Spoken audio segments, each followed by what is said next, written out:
Well, hi everybody, this is Steve, D9 Games. I want to bring a video to you, kind of like a break in the action. Our updates are scheduled for March 25th, so that's in about 2 weeks from now, maybe 1 week almost. And there's not a lot to be done. Our plan for the March 25 updates is to be 100% done with the PDF. And what I'm going to do is I'm going to pass the baton of the PDF over to my YouTube videos. So any type of new mechanics, any type of fun enlightenments, anything that comes up in the future, if there's maybe an adventure or some little what I call pop start modules, those are all going to be through YouTube. It's much easier to throw my ideas on the tube and just give it a title. And so that's the plan. As far as a book, we've changed gears a little bit, but we're still looking at a book. We're going to have a few made so that the people that are playing our game, there's several of the groups out there, we're going to sign and send them a book. So we're working on that. I would say my first thought is don't hold your breath, because you never know how long these things take. I mean, even to get to this point, I think we've been working 4 years on this game. But we're going to have our book guy make a book or a few books for us. We're going to send them out. I'm going to make sure all my players on Tuesday night get one. And again, as soon as possible. But we want to start with that. And then with the YouTube videos going on, I'm thinking weekly is probably good, or at least some serious contact once a month.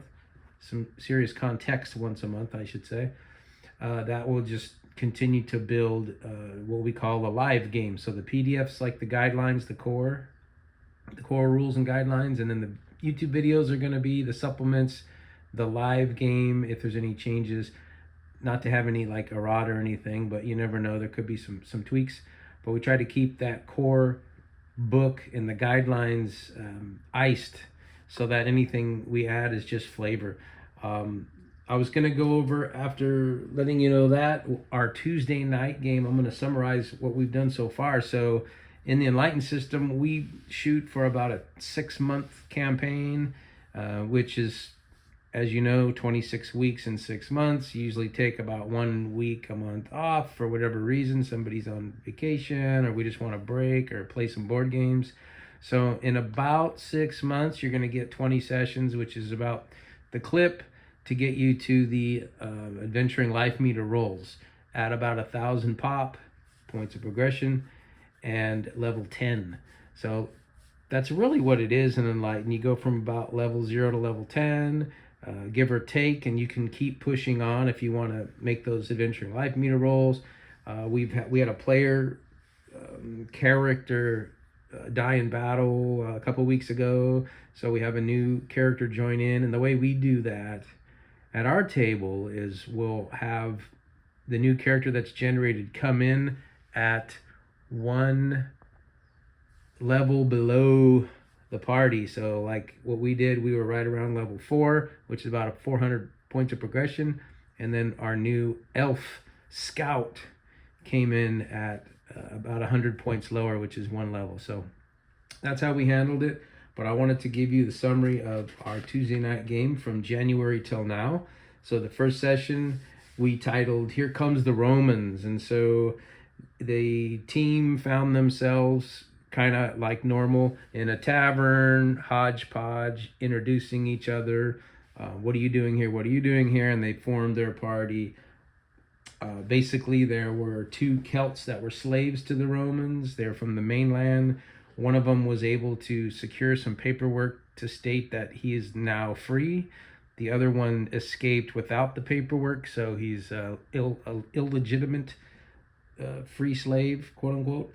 So those 2 Celts were in the party. There was a Greek mage, which played by Sue in our group. The Celts are played by myself and Dylan. Then we have a Roman played by Kale, who is dishonorably discharged, if I'm not mistaken, from the Roman army. He's one of the humans, a Roman in our group. And then we have a beast magic Corrigan, which is played by Mark, and then our Corrigan priest played by Jake. So there's 6 in the party. They were working for the Fomorians. In fact, the first 2 sessions They were off trying to rescue somebody that was captured. The Celts captured one of the Roman children, so we were able to take care of that, hoping to continue to build our relations with the Romans. And during the battle, they ended up stopping the battle, trading the hostage, the Roman child, for some gold. And then the minute that happened, one of the leaders, Libya, one of the leaders of the Roman army that we were working for, went over, bit her wrist, fed the child, and our group was like, what is going on here? So we decided to immediately ally with the Celts. They had a Fomorian ally with them, and we attacked the vampire, which is what we thought and later found out to be true. Libya was. So she disappeared. She got out of there. We did not kill her, so now she knows what we're up to. And now the Romans and these vampires are our sworn enemies. So session 2-3, there was the rescue session. I guess the rescue spilled into session 2. Session 3, where did the elves go? So now we're looking for some allies. So we go from the Celt Fomorian group off to where we know there's some elves to be. They wanted nothing to do with us. So we said, is there anything we can do to prove our loyalty? So we did some tasks for them. And then there was a wipeout with their village. So we had to go find some more elves to let them know, hey, your faction of elves in the south were wiped out. And so at this point, long story short, the Tuesday night group, which is still nameless. In fact, I think we're called the Nameless Ones. We are still nameless.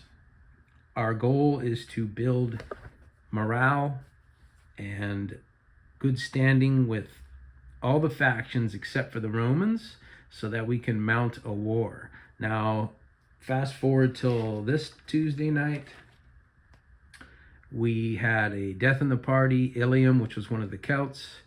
So the other Celt who did not have the paperwork took the paperwork from Ilium, changed his name from Baron to Ilium because he has the paperwork to prove that he's free.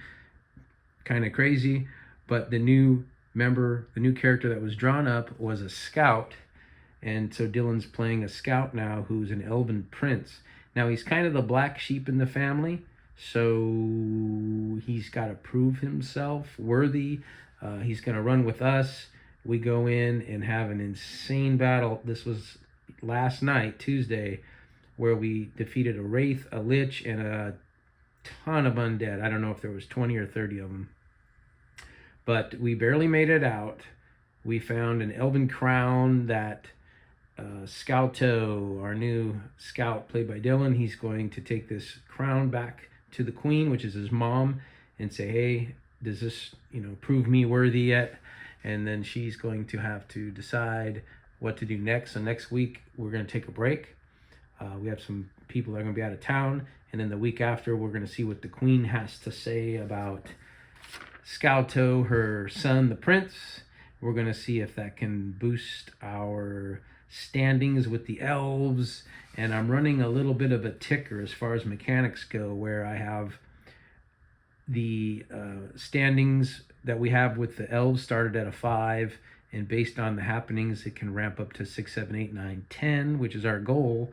We feel like if we can get all these up to 10, the elves, the Fomorian, the Corrigan, and the Celts, if we can get all factions, or races, I should say, there's different factions in each race.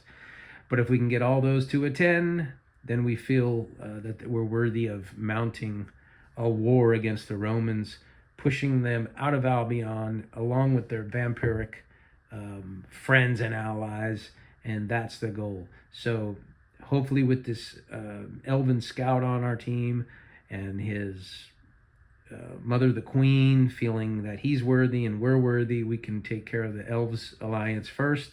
Then we'll go back to the Fomorians, where we have a little bit of, we're kind of on the bubble with them. We bumped it up a little, but then they're blaming us for something, so we're back down to about a 6. And then the Corrigan, we haven't even met or seen yet, other than the 2 in our party. So we have 2 Corrigan in the party.